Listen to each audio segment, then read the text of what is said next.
So recently I've been hearing a word that's been used in the entertainment industry in every field, especially music, to describe people who get paid for doing what they love. That word is sellout.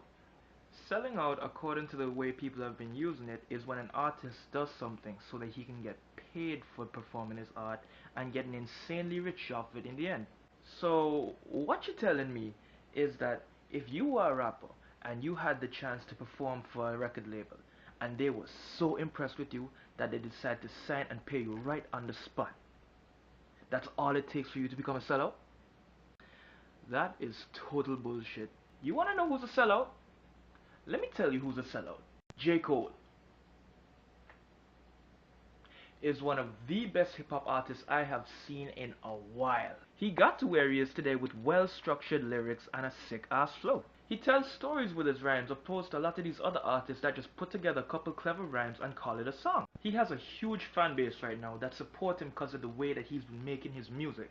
Now keep that word fan in your mind and we'll get back to it later. Now let's suppose J. Cole stopped making these deep, meaningful, lyrically inclined songs and started making the songs that you would hear in the club. The type of nasty ass songs that the girls in the club just love to dance and grind their asses to. The type of song where the beat alone is what carries it, coupled with raunchy ass lyrics that uses words like dick, pussy, fuck, suck my cock, and doggy style. He'd probably build up a pretty big audience who'd pay to see him in concert, and you'd hear his songs get played a lot more in the club. Now that would be selling out.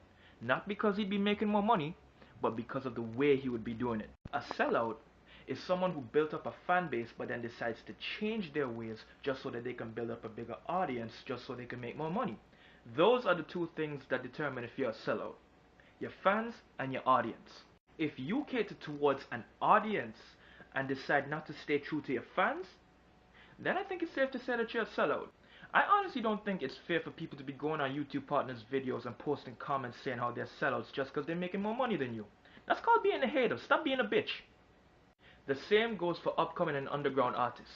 The second that they start getting paid for doing what they love, I can guarantee you ignorant people are going to start calling them sellouts without knowing what the fuck they're talking about.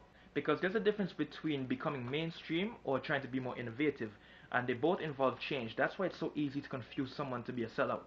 So yeah, that's my 2 cents in this whole situation of sellouts versus non-sellouts. Now I hope I've shed some light for some of you people who don't know what a sellout is. I hope everybody can take something away from this, and I hope some of y'all have learned something new. So now I want to know what you guys think. Am I talking shit? Am I talking the truth? That's completely up to you. So yeah, leave a comment down below and I'll see y'all soon. Thank you for your time.